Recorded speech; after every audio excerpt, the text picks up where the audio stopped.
다정한 참견. 네, 안녕하세요. 다정한 참견의 다엘입니다.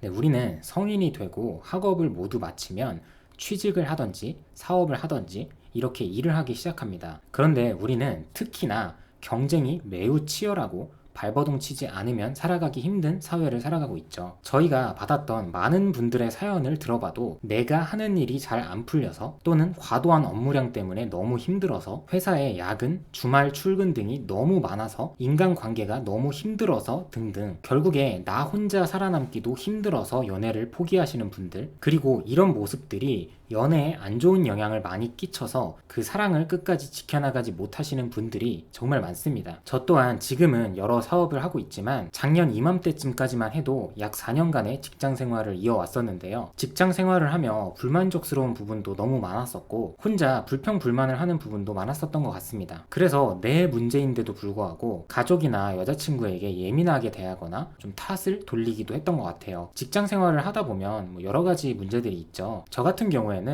첫 번째로 급여에 대한 불만족이 많았어요. 집안이 경제적으로 어려운 상황이었기 때문에 무조건 내가 남들보다 훨씬 더 많이 벌어야만 좀 사람다운 삶을 살 수 있겠다 싶었죠. 그런데 돌이켜서 생각을 해보면 제가 회사를 다니면서 내 능력이 이만큼밖에 안 됐었기 때문에 이만큼만 급여를 받았던 건데 이 부분에 대해서 뭐가 그렇게 불평불만이 많았나 싶습니다. 결국에 회사를 다니면서 이 문제는 나한테 있구나 라는 걸 깨닫고 난 후에 회사에서 매번 상위권에 있는 사람들을 좀 많이 관찰하고 분석하면서 때로는 그 사람들을 흉내내보기도 하면서 연봉이 3배까지 올랐던 기억도 나네요. 어느 조직에 가던 상위 10%에 속하는 사람들은 대부분 잘 먹고 잘 삽니다. 그게 내가 되지 못했기 때문에 늘 불평불만을 하는 거죠. 누군가는 또 이렇게 말을 하겠죠. 상위 10% 안에 드는 게 쉬운 일이냐. 그런데 쉽지 않은 일이기 때문에 보람이 있는 거고 내가 누리게 됐을 때 더 큰 행복으로 다가오는 거죠. 결국에 진취적인 마인드와 능동적인 자세를 갖고 멈추지 않고 끊임없이 머리를 움직이고 몸을 움직이는 사람들이 상위 10% 안에 들어간다고 생각을 합니다. 아무리 노력을 한다고 해도 상위 1%, 2% 안에 드는 거는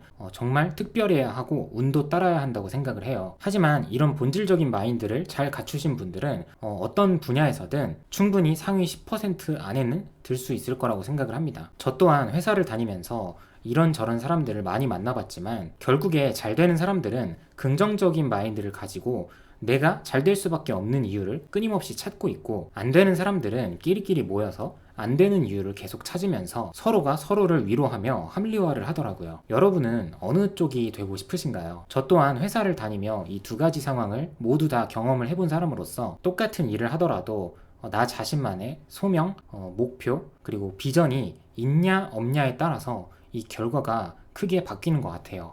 이 책은 며칠 전에 새로 출간한 책인데요. 일터에서의 마음챙김이라는 책입니다. 이 책에서 나왔던 짧은 예시를 한 가지 설명을 해드리자면 병원에서 일하는 2명의 청소부가 있습니다. 청소부 A는 그저 내가 먹고 살아야 하니까 돈을 벌어야 하니까 이 일을 합니다. 늘 힘들다고 버릇처럼 말을 하고 신세한탄을 자주 하죠. 하지만 청소부 B의 생각은 조금 다릅니다. 내가 병원 위생을 관리하는 사람이고 이 일을 통해서 환자들의 건강 회복에 일조하고 있다는 생각을 가지고 일을 합니다. 내가 의사는 아니지만 환자들에게 조금이라도 더 쾌적한 환경을 제공해서 도움을 주고 있다는 소명을 갖고 일을 하고 있는 거죠. 당연히 이 두 사람은 일을 할 때도 일을 대하는 마인드, 자세, 그리고 표정까지도 다를 수밖에 없습니다. 삶의 만족도도 크게 차이가 날 거라고 생각을 해요. 이 책에서 나온 내용에 따르면 실제로 80%의 직장인 분들이 그저 돈을 벌어야 하니까 일을 하고 있고 나머지 20%의 분들만 자기의 소명을 갖고 일을 한다고 합니다. 당연히 제가 생각을 해봐도 저도 그랬었고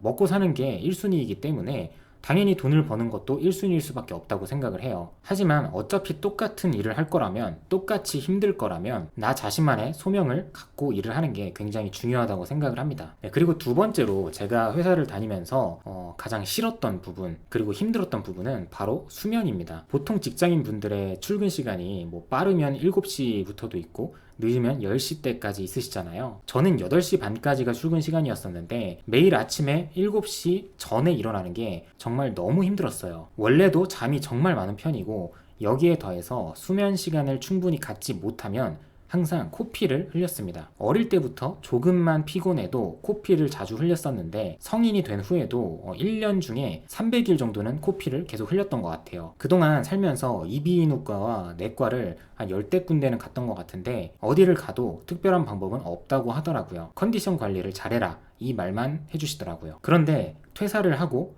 일이 조금 잘 풀려서 저만의 시간이 많이 확보가 되다 보니 이 코피를 흘리는 문제가 바로 해결이 됐습니다. 실제로 많은 직장인 분들이 이 수면 부족 때문에 예민해지시는 분들이 많잖아요. 그래서 실제로 가족들이나 친구들이나 내 애인한테도 예민하게 대하시는 분들도 있고요. 특히나 연애를 하시는 분들은 평일에 힘들게 일하고 주말에는 좀 늦게까지 자고 쉬고 싶은데 애인과 데이트를 해야 되는 것에 대해서 압박감을 느끼시는 분들도 있고, 그렇다고 내 애인을 평일에도 안 봤는데 주말에도 안 보자니 좀 애매한 것 같고, 그렇게 이런 딜레마 속에서 연애를 이어가시는 분들이 되게 많죠. 저 또한 이런 문제로 많이 다퉜던 기억이 납니다. 개인적으로 제가 회사를 다니면서 가장 힘들다고 생각했던 이 급여 문제와 수면 부족 등등 이 모든 것들을 제 기준에서 어느 정도로 만족할 수준까지 끌어올리기까지 가장 중요했던 건 독서였다고 생각을 합니다. 1년에 100권 이상의 책을 보면서 많은 사람들의 삶을 배우다 보니 이제는 내가 하고 싶은 일과 너무 많은 아이디어들이 생겨서 실제로 지금은 벌려놓은 게 너무 많아서 걱정이기도 합니다. 네, 이 책에 대해서 간단하게 제가 정리를 해봤는데요. 스트레스 극복, 내 직업에 대한 마음가짐, 일을 하면서 보람을 느끼는 법, 목표 설정하는 방법, 목적을 달성하기까지의 마음가짐,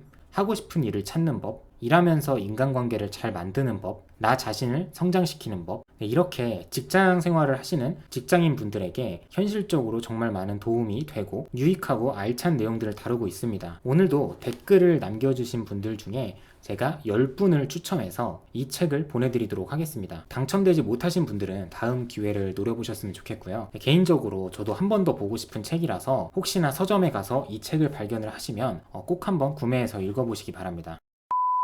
오늘도 영상 시청해주셔서 감사드리고요. 지금까지 다정한 참견의 다엘이었습니다.